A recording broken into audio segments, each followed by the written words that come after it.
আদর্শ কোষের ক্ষেত্রে আমরা বিভিন্ন গঠনগত অঙ্গাণু, কোষীয় অঙ্গাণু নিয়ে আলোচনা করছি।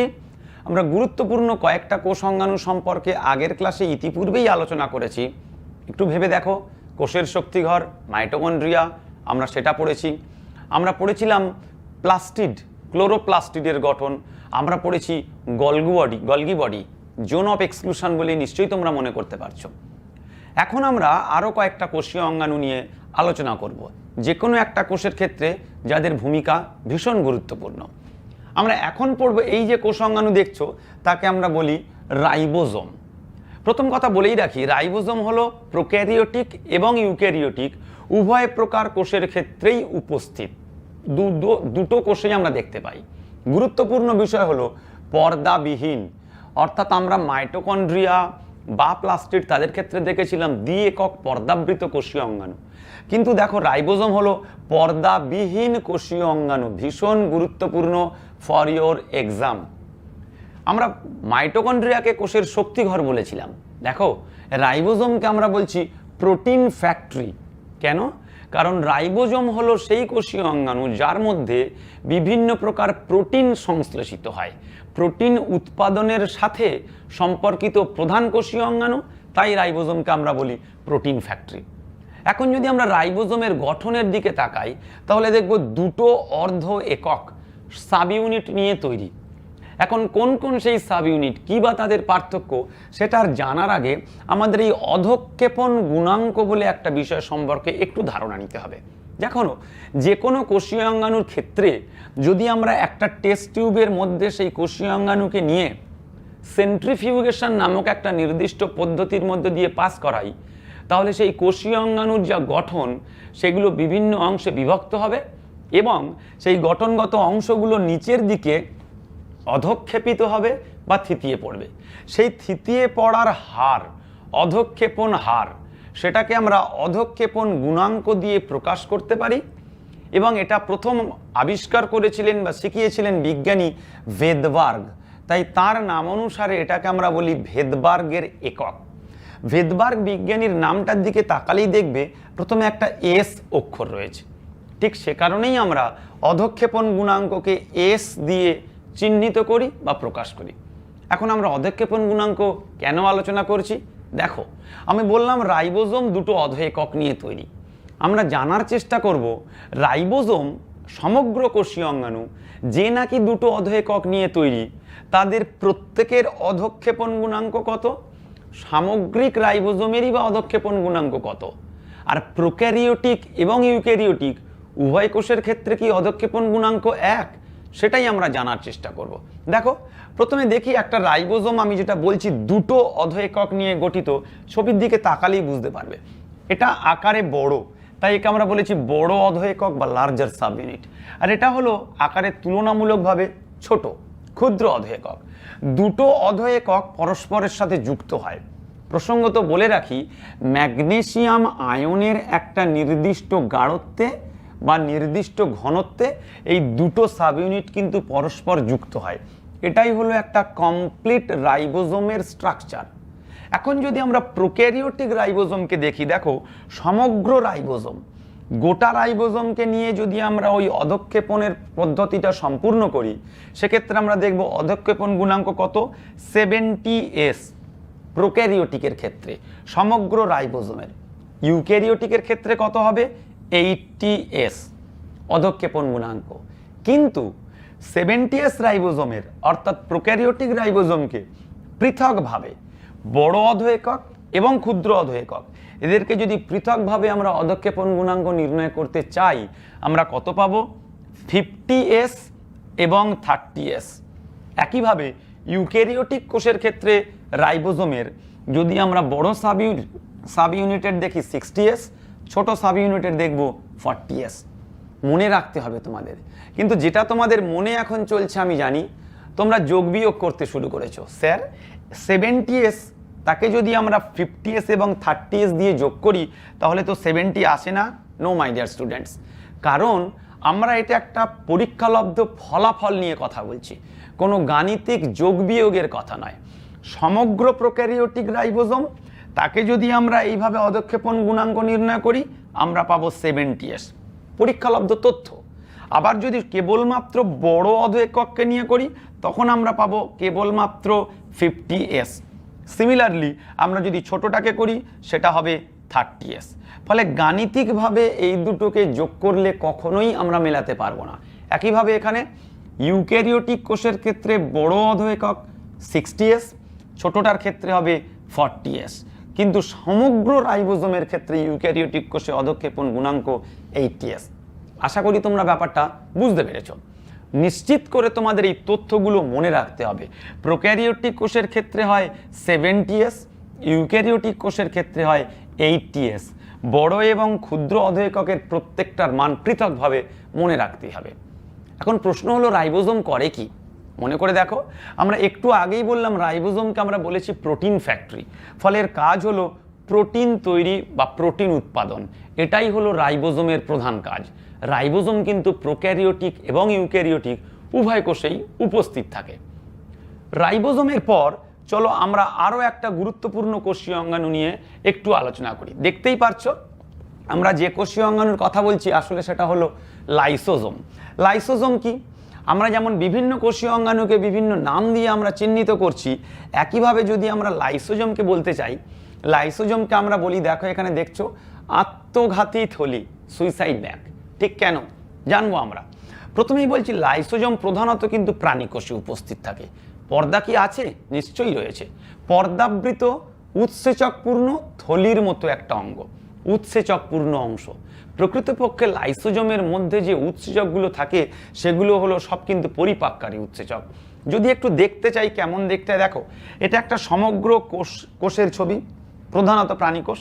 তার মধ্যে এই যে থলির মতো অংশটাকে দেখিয়েছি সেটাকেই আমরা বড় করে এখানে দেখিয়েছি। ফলে দেখে মনে হবে এটা তো স্বাভাবিকভাবেই একটা গোলাকৃতি থলির মতো গঠন। একদমই তাই। ওই বাইরের যে অংশ এটা হলো পর্দা দিয়ে ঘেরা, আর পর্দার মধ্যে যে অংশ রয়েছে সেটা হলো উৎসেচক। ফলে পর্দাবৃত উৎসেচকপূর্ণ থলির মতো গঠনই হলো লাইসোজোম। ভীষণভাবে গুরুত্বপূর্ণ এই উৎসেচকটা। কি কেন গুরুত্বপূর্ণ একটু মনে করো তো। আমরা আরও একটা উৎসেচক সমৃদ্ধ কোষীয় অঙ্গাণু সম্পর্কে জেনেছি, মাইটোকন্ড্রিয়া।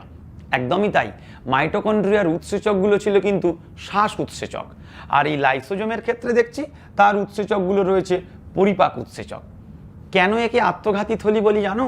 এই লাইসোজোমের যে পর্দা সেটা বিদীর্ণ হয়ে পরিপাককারী উৎসেচকগুলো দেহের বাইরে আসে এবং বিশেষ বিশেষ পরিবেশে নিজস্ব কোষীয় অঙ্গাণুকেই ধ্বংস করে। নিজ কোষের মধ্যে উপস্থিত কোষীয় অঙ্গাণু লাইসোজোম নিঃসৃত উৎসেচক দ্বারা ধ্বংস হয় বলেই একে আমরা বলি আত্মঘাতী থলি। গুরুত্বপূর্ণ তথ্য মনে রাখতে হবে। তাহলে আমরা যদি বলি লাইসোজোমের কাজ কি, লাইসোজোমের কাজ অবশ্যই অন্তঃকোষীয় পরিপাক নিজস্ব উৎসেচক দ্বারা। আর হ্যাঁ, জীবাণু ধ্বংসের ক্ষেত্রেও কিন্তু লাইসোজোম একটা বড় ভূমিকা পালন করে। কোনো একটা বহিস্থ জীবাণু যদি শরীরে প্রবেশ করে, লাইসোজোম নিঃসৃত উৎসেচক দ্বারা তাকে ধ্বংস করে দেওয়ার জন্য লাইসোজোম চেষ্টা করে। ফলে দেখো আমরা রাইবোজোম পড়লাম, লাইসোজোম পড়লাম, নিশ্চয়ই তোমরা এই বিশেষ শব্দগুলোর সাথে পরিচিত হতে পারছো। কোষের শক্তিঘর মাইটোকন্ড্রিয়া, প্রোটিন ফ্যাক্টরি রাইবোজোম, আত্মঘাতী থলি লাইসোজোম। চলো আমরা আরও কয়েকটা গুরুত্বপূর্ণ কোষ অঙ্গাণু সম্পর্কে ডিটেলস জেনে নিই। এখন আমরা যে কোষ অঙ্গাণু নিয়ে আলোচনা করব সেটা কেবলমাত্র প্রাণীকোষে উপস্থিত এবং তা হলো সেন্ট্রোজোম। ভীষণ গুরুত্বপূর্ণ।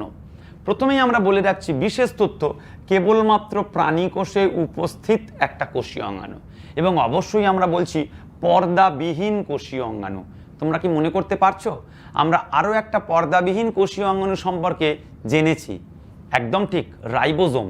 রাইবোজোম হলো একটা পর্দাবিহীন কোষীয় অঙ্গাণু, সঙ্গে এখন আমরা পড়ছি সেন্ট্রোজোম।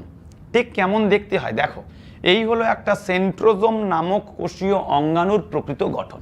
কি দেখতে পাচ্ছি আমরা? আমরা ভিতরে দেখছি দুটো নলের মতো গঠন, একে অপরের সাথে প্রায় সমকোণে অবস্থান করছে।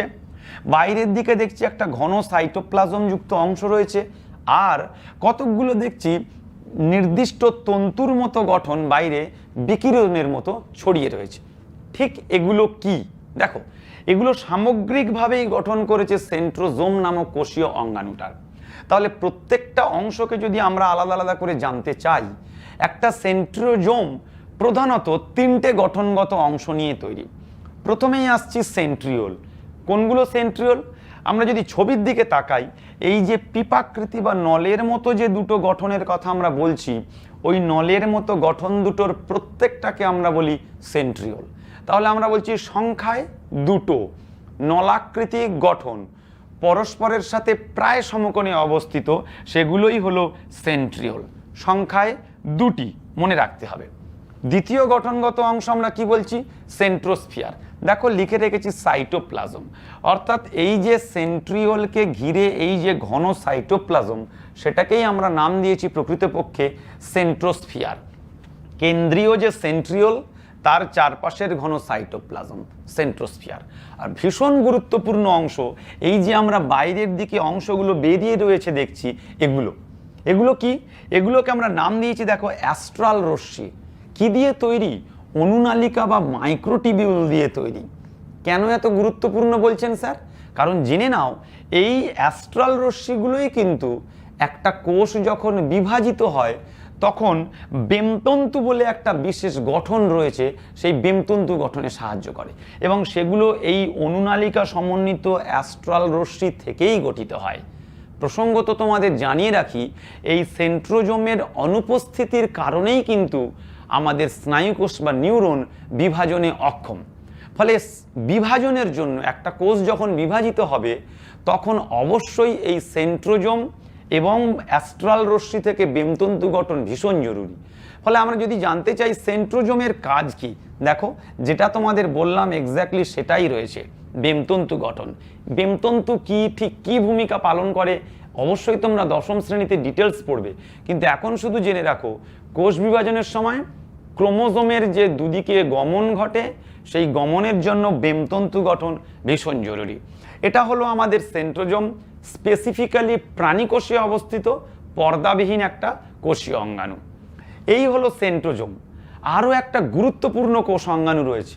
আমরা যখন গলগি বডি পড়ছিলাম তখন গলগি বডির যা গঠনগত অংশ পড়েছি প্রায় তার সাথে একই রকম সমতুল্য। সেটা কি? দেখো আমরা বলছি এন্ডোপ্লাজমিক জালিকার ক্ষেত্রে। প্রথম কথাই জালিকা, ফলে স্বাভাবিকভাবেই বুঝতে পারছি একটা জালকাকার গঠন থাকবে। এন্ডোপ্লাজমিক, প্লাজম কথার অর্থ তরল, অর্থাৎ সাইটোপ্লাজমের ভিতরের অংশ যাকে আমরা জেনেছি এন্ডোপ্লাজম বলি, সেই এন্ডোপ্লাজমে অবস্থিত জালিকাকার গঠন, সেটাকেই আমরা বলছি এন্ডোপ্লাজমিক জালিকা। এখন এই এন্ডোপ্লাজমিক জালিকা কি পর্দাবৃত নাকি পর্দাবিহীন? স্বাভাবিকভাবেই আমাদের মনে প্রশ্ন জাগে, কিন্তু মনে রাখতে হবে এন্ডোপ্লাজমিক রেটিকুলাম কিন্তু পর্দাবৃত কোষীয় অঙ্গাণু। প্রকৃতপক্ষে আমাদের আলোচনায় দুটো গুরুত্বপূর্ণ পর্দাবিহীন কোষীয় অঙ্গাণু পড়েছি, রাইবোজোম পড়েছি, আর একটু আগেই আমরা পড়লাম যে কোষীয় অঙ্গাণু সেন্ট্রোজোম, সেটাও ছিল পর্দাবিহীন, কিন্তু এন্ডোপ্লাজমিক জালিকা পর্দাবৃত কোষীয় অঙ্গাণু। প্রকৃতপক্ষে ঠিক কি দেখো, আমরা বোঝানোর চেষ্টা করেছি। এটা যদি একটা গোটা কোষের একটা অংশ বিশেষ হয়, দেখো এটা রয়েছে নিউক্লিয়াস, আর এদিকেই বাইরের দিকের অংশ রয়েছে আমাদের কোষ পর্দা, তাহলে মাঝের এই অংশ সেটাই হলো সাইটোপ্লাজম। সেই সাইটোপ্লাজমে এই যে জালকাকার অংশটা ছড়িয়ে রয়েছে এটাই হলো এন্ডোপ্লাজমিক জালিকা। এটা কি কি নিয়ে গঠিত? এই যে নলাকার গঠনগুলো তোমরা দেখছো, এই নলাকার গঠন, এগুলোকে আমরা বলি সিস্টার্নি বা শাখাযুক্ত টিবিউলি। আর এই প্রান্তের দিকে রয়েছে আমাদের এই যে থলির মতো অংশ, ভেসিকল অথবা গহ্বরযুক্ত ভ্যাকুওল। প্রত্যেকটাই আমরা আলোচনা করেছি গলগি বডির ক্ষেত্রে। সিস্টার্নি, টিবিউল, ভেসিকল এবং ভ্যাকুওল এগুলো নিয়েই এন্ডোপ্লাজমিক রেটিকুলাম গঠিত। কিন্তু মজার বিষয় হলো এই এন্ডোপ্লাজমিক রেটিকুলামকে আমরা দুটো ভাগে ভাগ করি। কি কি দুটো ভাগ? দেখো আমরা লিখেছি অমসৃণ এবং আরেকটি হলো মসৃণ। কেন অমসৃণ বা কেন মসৃণ? দেখো আমরা বললাম এই নলের মতো গঠন যেটাকে আমরা বলছি সিস্টার্নি। দেখা গেছে এন্ডোপ্লাজমিক রেটিকুলামের এই সিস্টার্নির গায়ে যদি রাইবোজোমগুলো এভাবে দানার মতো যুক্ত থাকে, উপস্থিত থাকে, তখন স্বাভাবিকভাবেই সিস্টার্নির উপরিতলটা হবে অমসৃণ। সেই রাইবোজোম যুক্ত যদি এন্ডোপ্লাজমিক রেটিকুলাম হয় তাকে আমরা বলছি অমসৃণ এন্ডোপ্লাজমিক রেটিকুলাম।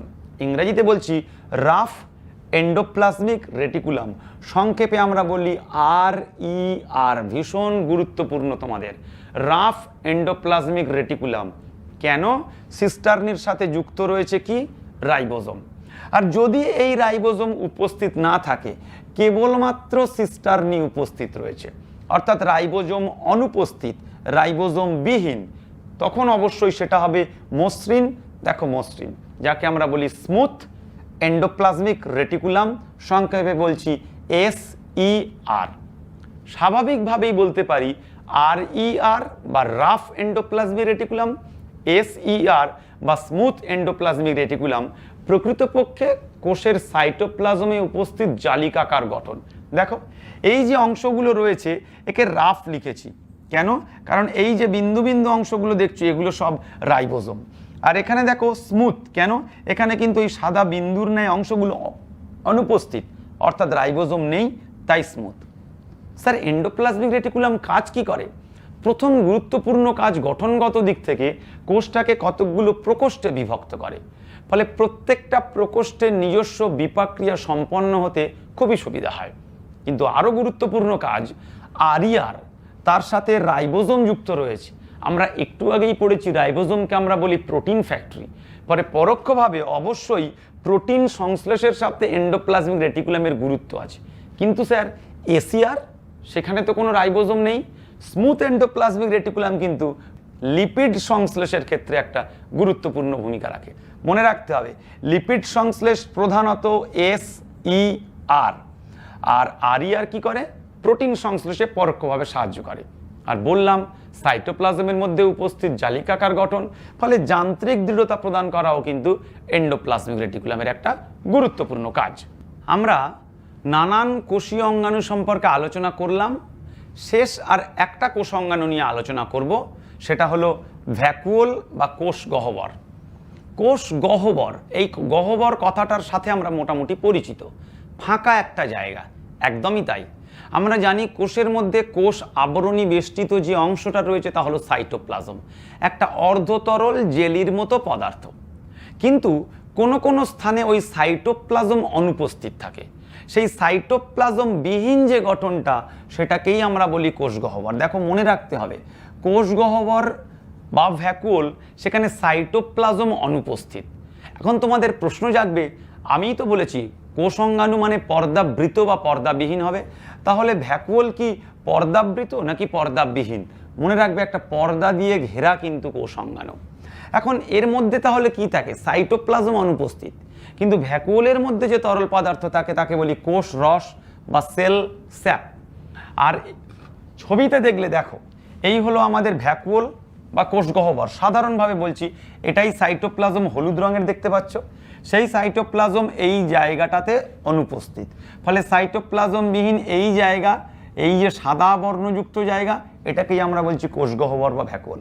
তাহলে এই কোষ গহ্বরের মধ্যে কি কিছুই থাকে না? যে তরল পদার্থ থাকে তাকে আমরা বলি সেল স্যাপ বা কোষ রস। আর এই কোষ গহ্বরকে ঘিরে সাইটোপ্লাজমের যে পাতলা আস্তরণ, তাকে আমরা একটা নাম দিয়েছি প্রাইমর্ডিয়াল ইউট্রিকল। কোষ গহ্বরে সাইটোপ্লাজম অনুপস্থিত, তার চারপাশে যে সাইটোপ্লাজমের স্তর প্রাইমর্ডিয়াল ইউট্রিকল। স্যার এটা কি উভয় কোষে পাওয়া যায়? দেখো আমি এখানে দুটো কোষ দিয়ে দেখাতে চেষ্টা করছি। এটা হলো একটা উদ্ভিদ কোষ, এটা একটা প্ল্যান্ট সেল। আমরা যদি উদ্ভিদ কোষের দিকে তাকাই তাহলে দেখব এই যে সাইটোপ্লাজম বিহীন অংশটা আকারে অনেক বড়, অর্থাৎ উদ্ভিদ কোষের ক্ষেত্রে ভ্যাকুওল আকারে বড়, কিন্তু দেখো সংখ্যায় কম, একটাই থাকে, সংখ্যায় কম। কিন্তু যদি আমরা এই কোষটার ক্ষেত্রে দেখি, এটা হলো একটা আমাদের অ্যানিম্যাল সেল বা প্রাণী কোষ, কিন্তু সেখানে যদি আমরা দেখি, দেখো এই ছোট্ট করে বোঝানোর চেষ্টা করেছি, এটাই হলো প্রাণী কোষের ভ্যাকুওল।